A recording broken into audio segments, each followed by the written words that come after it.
Bon, ben, on a expliqué la crise, c'est bien, mais qu'est-ce qu'on fait, hein? Ben, je pense que si tu as suivi toutes les vidéos, peut-être tu commences à comprendre où je veux en venir.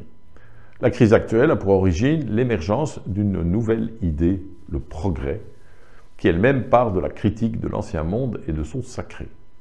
En détruisant les décors mythologiques qui nous cachaient la réalité, nous avons réalisé à quel point cet ancien monde était corrompu, violent. Cette violence avait un sens, ce que les enfants curieux ont le plus grand mal à admettre. C'était une violence mesurée pour éviter une violence démesurée, mortelle pour la communauté. Détruire la maison a eu pour conséquence de fait la libération de nouvelles formes de violence, inédites par leur pouvoir de destruction. Je pense en particulier au génocide du XXe siècle. Nous avons aussi dit que l'échec du progrès, c'était surtout l'incapacité de construire quelque chose de solide à la place de l'ancienne maison. Jusqu'ici, rien n'a tenu longtemps. Et il faut à présent expliquer pourquoi. La cause profonde de la violence, c'est notre nature humaine rétributive et sacrificielle. Nous devons rendre la violence que nous recevons. Et lorsque ce mécanisme conduit à la crise du tous contre tous, nous devons d'urgence éradiquer ce mal diffus en l'attribuant à un ou plusieurs boucs émissaires, en l'expulsant par leur sacrifice. Ce sont les deux mécanismes fondamentaux qui déterminent le cours de l'histoire et les structures sociales. L'ancienne maison reposait sur ses fondations violentes. Elle acceptait cette violence et même elle la plébiscitait. C'est encore le cas aujourd'hui. Les traditionalistes sont quasi unanimes pour défendre le principe d'une justice rétributive. La punition sévère des criminels est une bonne violence pour eux, et ils sont aussi celles et ceux qui prônent le plus facilement le recours à des solutions sacrificielles pour résoudre les crises en toute bonne conscience.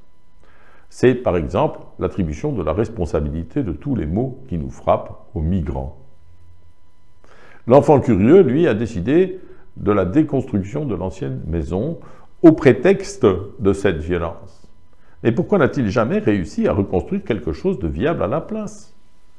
Tout simplement parce qu'il n'a jamais remis en cause fondamentalement les fondations violentes de l'ancienne maison, la rétribution et l'expulsion.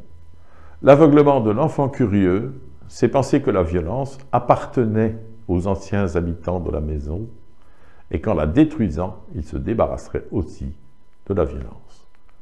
Or, c'est tout simplement faux. Les anciens habitants n'aimaient pas plus la violence que les enfants curieux. Ils pensaient seulement la garder sous contrôle par le sacrifice. Et ce malentendu est vraiment tragique. L'enfant curieux vit toujours dans l'illusion qu'il pourra créer la maison parfaite rien qu'en détruisant l'ancienne. Il multiplie les expériences ratées parce qu'il n'a pas compris la nature fondamentale de notre violence. Certaines de ces expériences, comme par exemple le stalinisme et le maoïsme, ont tourné en catastrophe majeure, faisant des dizaines de millions de victimes. Autant pour la maison parfaite, non violente. Alors, si je comprends bien, aujourd'hui, on a le choix entre l'ancienne maison et sa violence assumée et modérée, ce qui ne la rend pas moins supportable pour autant, lorsqu'on veut bien la regarder en face, ou alors des maisons bancales qui régulièrement s'effondrent en faisant beaucoup de dégâts, notamment à leurs habitants. N'y a-t-il pas une troisième voie? Est-il inimaginable de construire une maison à la fois stable, solide, durable et pacifique? Eh bien si, mais notre enquête montre qu'il n'y a qu'une seule voie possible pour atteindre cet objectif. Construire une maison sur des bases, sur des fondations saines, ce qui revient à trouver d'autres fondations que celles que nous connaissons, la rétribution et l'expulsion. Tout le problème est là, parce que ces fondations sont, j'insiste là-dessus, inscrites dans notre nature. Ce ne sont pas des constructions culturelles qu'on pourrait remplacer par l'évolution habituelle, ou par la politique, par l'histoire, par des actions militantes, idéologiques. Le changement des fondations implique une force qui nous est extérieure. Je ne prends pas ici une posture théiste ou mystique. C'est très raisonnable ce que je dis.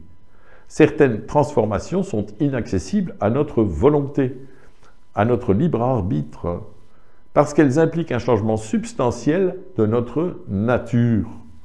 Un tigre ne peut pas enlever les rayures de son pelage, même s'il le souhaite très fort. Alors ça, c'est vraiment une idée perturbante. Même si, à un moment, nous prenons conscience de la nécessité vitale de remplacer les anciennes fondations par des nouvelles, cette prise de conscience se double du constat que nous sommes absolument incapables de réaliser cette tâche, pas par manque de force ou de volonté, mais par principe. L'humain peut à peu près tout, maîtriser l'atome, aller sur Mars ou guérir le cancer, mais il ne peut pas se changer lui-même.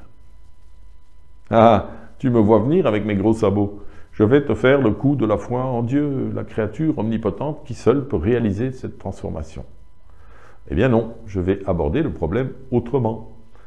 Pas de sauveur magique, pas de prosélytisme. On ne va pas parler de religion, on va parler de la crise. Pas de n'importe quelle crise, de la crise apocalyptique. Ah, ça y est, il a fallu quelques secondes pour que tu rompes ta promesse. Apocalypse, ce n'est pas religieux ça peut-être? Non, pas du tout. Je te demande juste un effort intellectuel, c'est de considérer ce mot, saturé d'idées reçues, de magie et de croyances religieuses, comme un mot profane. Apocalypse veut dire révélation en grec. Je parle donc d'une crise de la révélation. Et là aussi, je te demande un effort de pensée. Considérer ce mot révélation dans sa dimension profane. Une révélation, par définition, c'est une réalité qui nous était invisible et à un moment donné, elle devient visible. Dans mon analyse de la crise contemporaine, cette révélation, c'est la découverte par l'enfant curieux de l'état de délabrement et de corruption de l'ancienne maison. Avant, personne ne savait. Aujourd'hui que l'enfant curieux a grandement avancé dans son travail de déconstruction, presque tout le monde est au courant. C'est ça, la définition anthropologique et historique que je donne au mot révélation. La crise, c'est le résultat de cette révélation, à savoir la conclusion à laquelle nous sommes arrivés. Nous nous trouvons devant le paradoxe que nous comprenons la nécessité de remplacer jusqu'aux fondations de l'ancienne maison, tout en réalisant que cet exploit est rigoureusement hors de notre portée. Parce que s'il y a une chose sur laquelle nous ne pouvons pas agir par principe, c'est notre nature, et que la violence fait partie de notre nature. Tu vois la crise? Comprendre en même temps la solution à un problème et l'incapacité de mettre en œuvre cette solution. Je pense que c'est le parfait résumé d'une crise apocalyptique. C'est ce qui distingue d'ailleurs ce genre de crise de toutes les autres. Parce que si nous réalisons par exemple qu'un virus sorti d'un laboratoire chinois risque de causer des millions de morts, bien sûr ça occasionne une crise. Mais sur ces crises-là, nous avons toujours la possibilité d'agir. Nous ne sommes pas impuissants. La crise apocalyptique est d'une nature très différente parce qu'elle nous met à l'épreuve tout en nous interdisant toute solution pratique. Et ça, pour nous, c'est insupportable, c'est inimaginable, c'est même impensable.